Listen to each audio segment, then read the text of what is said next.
जैसे अभी हमने 2025 की बात करी, अभी जो सवाल था कंचन का, उसी चीज से मैं एक चीज आपसे और समझना चाहता हूँ। कहा जाता है ज्योतिष भविष्यवाणी करते हैं।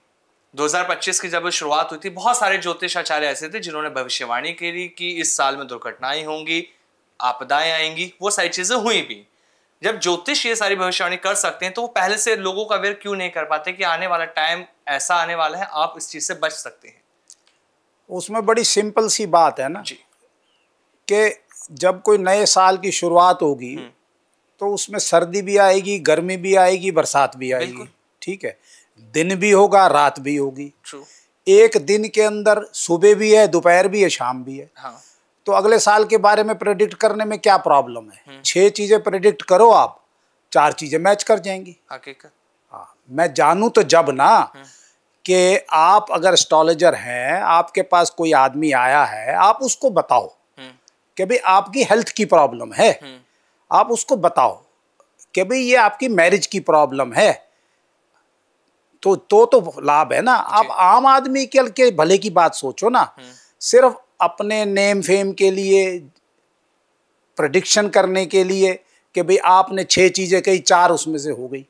बरसात अगर होगी तो ज्यादा भी हो सकती है, कम भी हो सकती है, कहीं एक्सीडेंट भी हो सकता है, भूकंप भी आते हैं। लोग जबरदस्ती इसको टूल बना रहे हैं सिर्फ अपने नाम को साथ जोड़ने के लिए। लोग लोगों की मदद के लिए आगे नहीं बढ़ रहे। लोग लोगों की मदद करके लोग समाज का कल्याण नहीं करना चाहते। ज्योतिषी जो है वो लोगों के भले के लिए है, पर्सनैलिटी को एनहांस करने के लिए नहीं। अगर हम 18 अक्टूबर की बात करें तो 18 अक्टूबर को गुरु अपनी उच्च राशि कर्क में गोचर करेंगे, तो सर ये किन राशियों के लिए शुभ रहेगा? 18 अक्टूबर को गुरु जो है वो कैंसर में आएंगे, कर्क राशि में, और वो जून तक जो है वो 29 डिग्री 0 डिग्री ओल्ड एज में ट्रेवल करेंगे। वो तकरीबन ना जेमिनी लगन के लिए अच्छा है, ना वो उनका जेमिनी में होना अच्छा है, ना उनका कैंसर में होना अच्छा है, क्योंकि वो वीक है। जब भी कोई प्लैनेट 0 डिग्री का होगा या 29 डिग्री का, मतलब बाल अवस्था में और वृद्ध अवस्था में होगा, तो उसके जो रिजल्ट हैं वो लिमिटेड होते हैं। वो जून 2026 के बाद कैंसर में स्ट्रेंथ लेगा। तो उससे पहले जो है उसमें थोड़ी बहुत डिफिकल्टीज ही रहेंगी। कुछ असेंडेंट के लिए वो अच्छा है, कुछ के लिए खराब है। अगर उसमें अच्छे खराब की बात करें तो जुपिटर एरीज के लिए अच्छा है, टॉरस के लिए खराब है, जेमिनी के लिए अच्छा है, कैंसर के लिए खराब है, क्योंकि कैंसर में वो हेल्थ को रूल करता है, तो हेल्थ से रिलेटेड इशू रहेंगे। टॉरस में वो मैरिटल टाई को रूल, लॉन्ग मैरिटल टाई को रूल करता है, तो लोगों की मैरिज, जो टॉरस बॉर्न है उनकी मैरिज में दिक्कत आएगी। तो ऐसे ऐसे डिफरेंट असेंडेंट के लिए जुपिटर का डिफरेंट इम्पैक्ट है। लेकिन अक्टूबर से लेकर जून 26 तक ये जो प्लैनेट है बाल अवस्था और वृद्ध अवस्था में रहेगा, तो इसके रिजल्ट ज़्यादा फेवरेबल नहीं होंगे। फॉल्स होप होंगी, लेकिन रिजल्ट बेटर नहीं होंगे, डिले होंगे और डिनायल होगा। सर, जब एक जन्म कुंडली बनती है, हम अगर किसी बच्चे की बात करते हैं, जब कोई बच्चा पैदा होता है तो हर माँ बाप को रहता है कि हम अपने बच्चे की जन्म कुंडली बनवाएं और उसके भविष्य के बारे में किसी ज्योतिष से पता करें।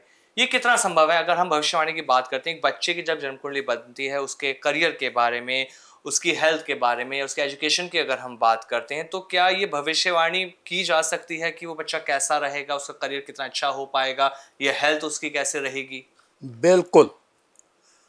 अगर कोई बच्चा अच्छे समय में होता है, अच्छा, अगर मंगल वीक है तो उसकी ग्रोथ की प्रॉब्लम हो सकती है। अगर मून वीक है तो उसकी मदर को प्रॉब्लम हो सकती है। अच्छा। अगर मंगल वीक है तो उसके छोटे भाई को प्रॉब्लम हो सकती है। 5th लॉर्ड वीक है तो हायर एजुकेशन में प्रॉब्लम हो सकती है।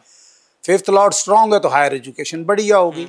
ऐसे डिफरेंट प्लैनेट्स डिफरेंट हाउस के जिसकी जैसी स्ट्रेंथ है और अच्छे बुरे प्लैनेट का प्रभाव है, बड़े आराम से प्रेडिक्ट किया जा सकता है कि उसकी लाइफ में हेल्थ ठीक रहेगी, फाइनेंस ठीक रहेगा या डिफ़िकल्टीज रहेंगी, मैरिज डिले होगी। ये सारी चीज़ें बड़े आसानी से प्रेडिक्ट की जा सकती हैं। प्रिडिक्शन की जब बात करते हैं, आपने कहा प्रिडिक्ट की जा सकती है, प्लैनेट्स देख के हम सारी चीजें प्रिडिक्ट करते हैं कि कौन सा हाउस कहाँ है। ठीक, अगर किसी की जन्म कुंडली में 5th हाउस में, जैसे आपने कहा कि हायर एजुकेशन देखी जाती है, सब कुछ सही चल रहा है, लेकिन उसके बावजूद भी एजुकेशन अच्छी नहीं है, उसके पीछे क्या कारण हो सकता है? उसके पीछे कारण ये हो सकता है कि उसका प्रोफेशन का लॉर्ड जो है वो मजबूत ना हो। अच्छा। उसके प्रोफेशनल स्टेटस का लॉर्ड मजबूत ना हो। आप देखिए कुछ लोग जो है पीएचडी कर लेते हैं, लेकिन पीएचडी करने के बाद वो सिर्फ टीचर रह जाते हैं। और टीचर रह के अपनी नॉर्मल लाइफ गुजारते हैं, उनको लाइफ में प्रोफेशनल स्टेटस नहीं मिलता, वो प्रिंसिपल नहीं बनते, वो डीन नहीं बनते।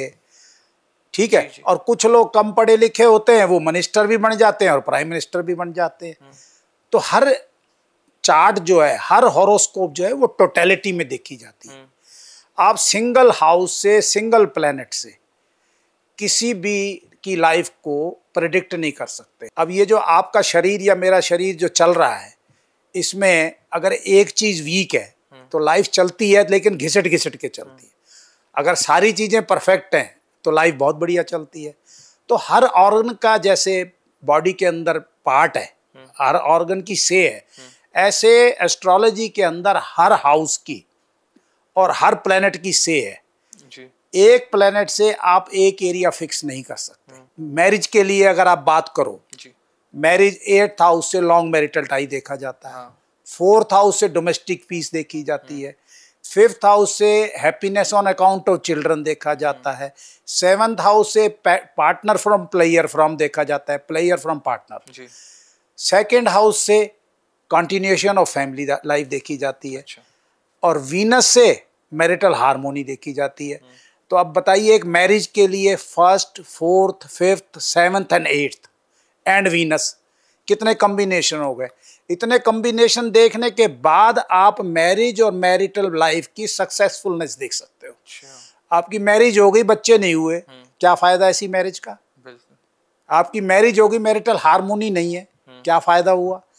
तो इन टोटलिटी हर चीज की वैल्यू होती है। और मेरी व्यूअर से रिक्वेस्ट है कि सिंगल प्लेनेट की प्लेसमेंट से जो है उसको देखना जो है वो जायज़ नहीं।